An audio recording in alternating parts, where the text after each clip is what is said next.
Welcome back to Eternal Wrestling. I'm your host, Jordan, here with my amazing co-host, AJ. Hello, everybody. And it is the season. I am not talking about Christmas. It's very in season. I mean, it is Christmas season, but that's Shut not up. what we're on about. We're doing our top 5 matches of the 2022 calendar year. Oh my god, we're gonna it. have more lists to come, but this is the first one. Yes, we're gonna have our end of the list. All those videos should be coming out, hopefully, in time, depending on our schedules, because we are both working men and we're also full-time students. We can get away with putting it out in January. It'll be fine. It'll be fine. Yeah. Just a couple of disclaimers for this video before we get started. This does include all wrestling promotions, I guess you could say. It's like New Japan, WWE, NWA, AEW, like Impact. Especially the NWA. They're all gonna be there. Don't worry, they're all of them will be there. These are also our personal lists, so if you don't disagree, that's fine. Tell us why, but don't be angry because your match isn't there. We would love to hear your opinions about what matches. Yeah, like. Definitely. Just calm it down. We don't gotta be angry at each other. And then while you're at it, be sure to like, subscribe, do all that stuff. Oh yeah, stay tuned for more. Oh yeah. And then this is just me personally. My list is gonna have matches that I have seen live, just because as a viewer, I feel like that's how I view matches the best, and that's how I can give my genuine reaction and thoughts on it. Because I feel like for me, if I see it pre-recorded, like it already happened, and I've already seen things about it, my opinion on it's probably going to be skewed, right? That's just human nature. So just for me personally, I'm only including matches that I seen with my own 2 eyes when it was being displayed. Do you have anything you want to tell the audience? Just freaking hit that bell, baby. Hit that bell, baby.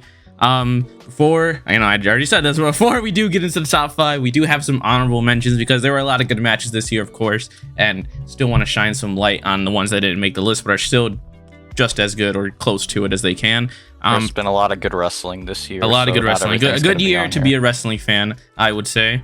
Some aspects, not so much, but yeah, we'll cover that in the future. I'll get my honorable mentions out the way first. I have Jamie Hayter versus Toni Storm at Full Gear. I was so close to putting it at 5, but there's some other ones that were just superior. But this match was great on its own. I think we all can agree that was probably the best, if not one of the best, AEW women matches for the year. Definitely was way better than expected. Another one I have is Roman versus Logan. That match that was interesting, heartbreaking not to put on the top 5 for me, just because I loved it. Seeing it live was an experience, to say the least. I watched it like an hour after waking up, or 2 hours after waking up, and it was like, wow, this is what I needed to start my day. And then lastly, I'm pretty sure this is 2020. I think it was just at the beginning. I could be wrong. It could have been late 2021. Probably should fact check it, but whatever. Wheeler versus Mox on Rampage. No, that was this year. That was this year. Okay, yeah, okay, good. Yeah. Match was incredible. That really put Wheeler Yuta, up there, to make him be displayed as his young talent. It was a great match for him. Great him standing up to Mox and, holding his own. It was just a very well choreographed match, I felt like, and very meaningful for his career. And that's all the honorable mentions I got. All right, I have a few more than that. So my first one, I got Bianca Belair versus Becky Lynch from WrestleMania 38. It was like basically, sorry for burying you at SummerSlam. So here you could have 20 minutes, and this was just a great match. Probably the best match from that WrestleMania weekend, or that WrestleMania, at least in my eyes. Maybe that, or the Cody Rhodes and Seth Rollins match, but I think the women's match just edges it out. Big win for Bianca, of course. Next, I have Jon Moxley versus Wheeler Yuta from Rampage. Basically, this was Wheeler Yuta's introduction to the Blackpool Combat Club, because that was the whole story, and it was just a really bloody, gruesome affair, and I enjoyed it very much. FTR versus the Briscoes from Supercard of Honor. This was a dream match, and it led up to the hype. FTR versus Aussie Open from Royal Quest 2 Night 1. This was another great match from FTR, and Aussie Open, two of the best tag teams in the world today, just putting on a classic, another bloody classic. And then lastly, I have Walter versus Sheamus from Clash at the Castle, or I guess Gunther versus Sheamus at Clash at the Castle. Really revived like Sheamus's career, and just two big guys just beating each other up, slapping meat as. I miss Big E. Yeah, big meaty men slapping meat, baby. Oh yeah. With the Becky and Bianca one, I was really close to making honorable mentions as well. The Sheamus and Gunther one, I just didn't see it happening, so I to stay true to the rest of the list, I couldn't put it on there. All right, so for my number 5, I have CM Punk versus MJF at Revolution, the dog collar match. This one holds a special place in both our hearts because we were in the crowd, live in attendance. Just like even like the entrances, like MJF like coming out to Cult of Personality at first, and then his music hits. I totally forgot about that. He just brought it up. Holy. And then of course CM Punk's entrance when he came out to his Ring of Honor theme. That I still have the video from that. Yeah, I do. It gives me chills. And then just the match was just another like hard hitting, probably CM Punk's best match during his time in AEW, and just like another thing for MJF as like being like the best heel in the world today, in the wrestling world today. Of course, it was just a bloody affair. Again, I'm gonna use that a lot. I feel like very hardcore match. The thumbtack spot. Oh man. And of course, Wardlow's face turn at the end. Just the culmination of just probably the best feud in AEW this year. Probably the best feud in all of wrestling this year. And yeah, that was my number 5. I wish it was higher, but there's a lot of good wrestling, man.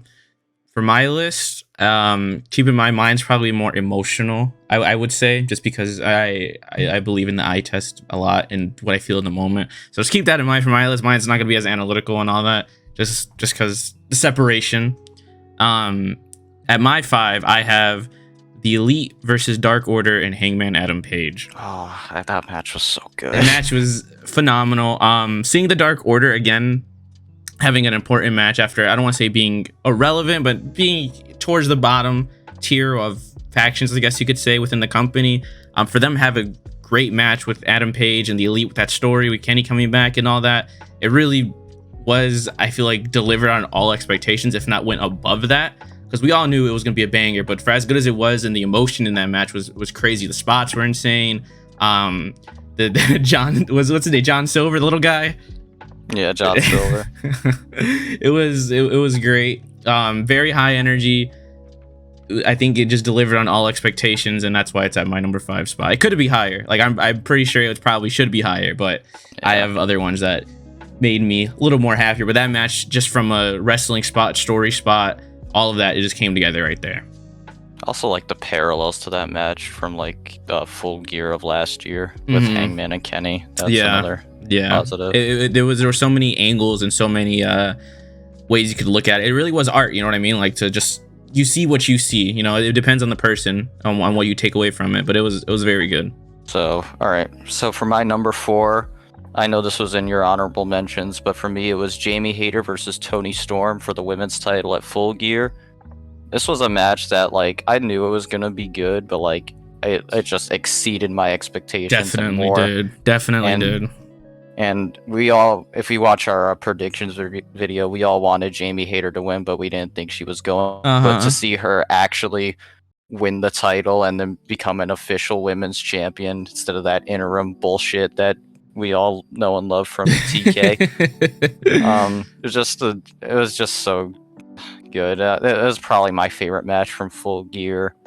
Yeah. That or like the Death Triangle. Yeah, it was my favorite match from Full Gear. Full Gear was a great pay-per-view. It was really good. And that match was phenomenal. Like you said, if you go back and look at our video, we were all like super nonchalant saying Toni Storm, because I think that was the very safe option. Like, if there's betting odds, their odds are probably so fucking high. But Jamie Hayter came out and put on a show, and it was amazing. It was phenomenal. It was what the women's division needed. Best women's match of AEW's history, that or the Lights Out match between Britt Baker and Thunder Rosa. Yeah. And at my number 4 spot, I have the Acclaimed versus Swerve in Our Glory 1. that match was the most, just how I was talking, or we were talking about Jamie Hayter versus Tony Storm. That was that to me of like the men's tag division. I guess there's no women's tag division here, so whatever. Of the men's tag division. I had no idea that the Acclaimed were gonna put on that crazy of a show. Like, that was really, really good. All the spots were really, really good. And before that point, I feel like, at least me personally, I didn't really take them like super serious as a tag. I wanted them to win because we loved them for their personality. But as in the ring, I really didn't know, because I haven't really seen much Acclaim in the ring until that moment, or really like paid attention to it. But that match, I feel like, really not only get them over as a group, but get them over in the ring. Because now you know that these people are also amazing on the mic, and not even better because they're just the best, but they're up there in the ring as well. You know, and the spots, the foreshadowing, the fact that people are like, you should have called it audible and have them won. I don't think that should have happened. I'm glad that Swerve in Our Glory won, because that also helped them solidify their title run. And I think the audible kind of want to hurt it, and it didn't let it grow and manifest to what we're seeing right now with the potential. We still haven't seen it yet, but the potential storyline of Keith Lee and Swerve, on how, you know, he turned on him, and seeing Swerve's progression to becoming a heel was also included with that. So keep in mind, getting that audible, we don't get this manifestation of Swerve becoming this kind of deranged heel he's going for, you know? So I think from a storytelling aspect, from an in-ring aspect, that was probably my favorite tag match of the year, most likely. All right, so for my number 3, I got Cody Rhodes versus Seth Rollins, the Hell in a Cell match at Hell in a Cell. This was probably like, well, no, this was the best match from that pay-per-view, because that pay-per-view was shit besides this.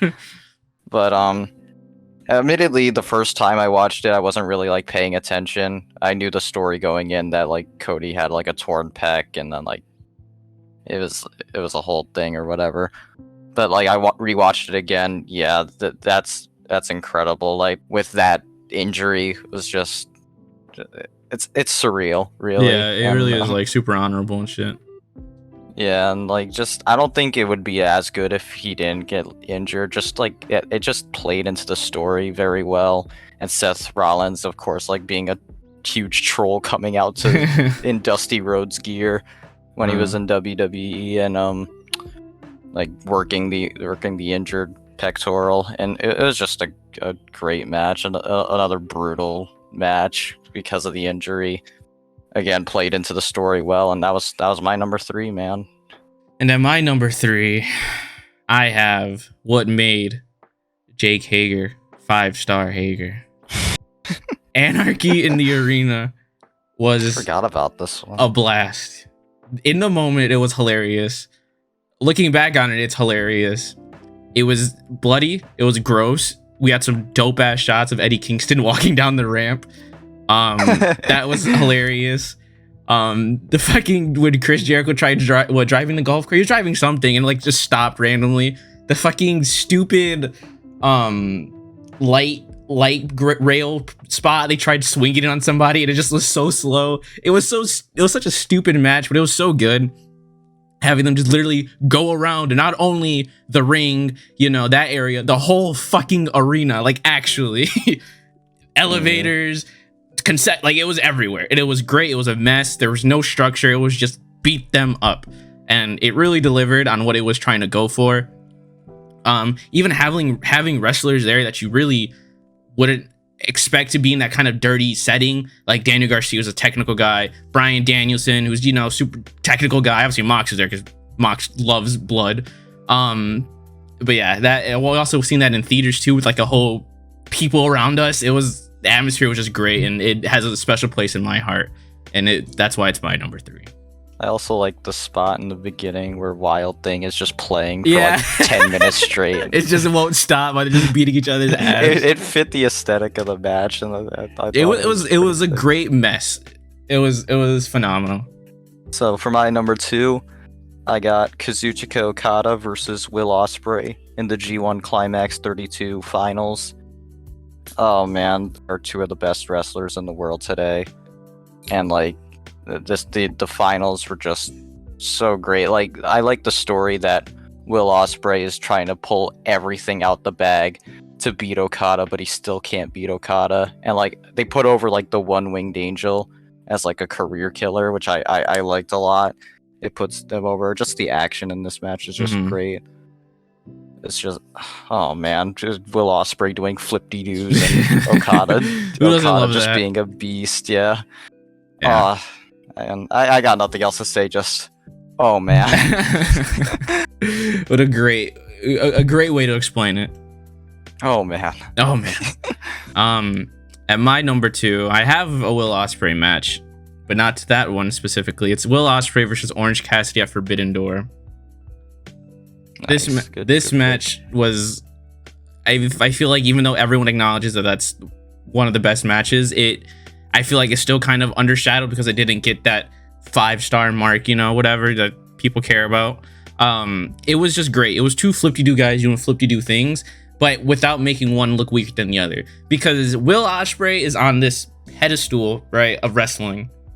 Super high, super young, super good, high flying, has great matches with Okada. With Orange Cassidy, who is very good and one of my favorites in the business, but he's not on that Will Ospreay level, right? But he kept up with him and made it look like, yeah, he's there with him. And that the tension, the near falls, the spots, it was just, I love flip-de-doo wrestling, and that was a flip-de-doo heaven everywhere. Motherfuckers breaking their necks and shit. It was great. I loved it. I feel like it should have got that 5-star mark, but it doesn't really matter, Joe. It's amazing. Who cares about Dave's opinion? Dave? Davey boy. You, Dave. He doesn't even know Williams' contract. Well, he knows now. Everyone knows. I want to come by though, Dave, and say what's up. I won't. I love you. All right. My number 1 pick, FTR versus the Briscoes, the 2 out of 3 falls match, the rematch, Death Before Dishonor. The story of the Briscoes, like in Ring of Honor, was like whenever they were in 2 out of 3 falls matches, they would always win 2 straight, and then the Briscoes won that first fall. So now the story was like, will FTR be able to like break that curse and like fight back and be able to retain those titles? And this was just another. They played up to their match already at Supercard of Honor and just added more to it and built up to that a great conclusion, man. Like this was just a great match. The ending spot with Dax hitting one, I forget which Briscoe, but Dax hitting the second row pile driver after Cash just put the other Briscoe through a table. It's just another great match. It's what tag team wrestling should be. It's definitely my favorite match of the year. Just great stuff, man. I know, I'm sorry, I'm not like going in depth really, but like, man, it's what you feel, man. Who cares? Whatever you feel is how you feel. Back on the emotion train, my number 1 match of the year is MJF versus CM Punk, the dog collar match. Seeing it in person was just a crazy experience. That was the first wrestling show I have been to since like a Raw in like 2012, maybe. It's like the last time, maybe like a house show in like 2012. So being back in that atmosphere and the promos beforehand of that, where MJF's trying to be super soft, cut one of the best segments of the year, by the way, with that, getting on the soft spot and saying how much, Punk really meant to him growing up and how he wanted to be like him. But, the whole story untying itself, and it would have even furthered itself if someone wasn't a little grouchy on a certain night.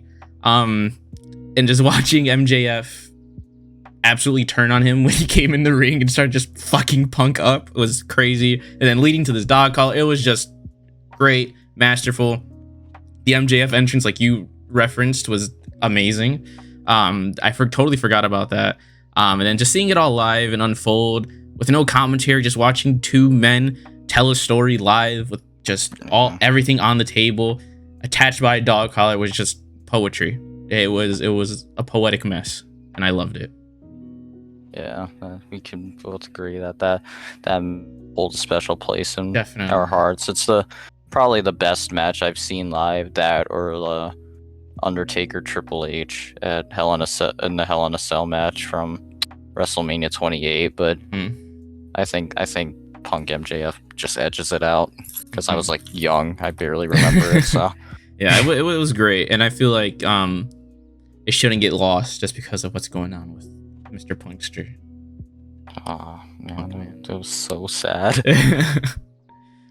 But that was it, man. Those were our top 5 matches of the year. Be sure to come back when we do the opposite, the worst matches of the year. Dog shitting on people. And the favorite wrestlers of the year and stuff like that. Yep. Any final thoughts? Hit the bell. Hit the bell. Also comment if your top 5s and what you disagree with and agree with. We all conversate, have some fun with it, and you guys have a good one. Peace. Bye-bye.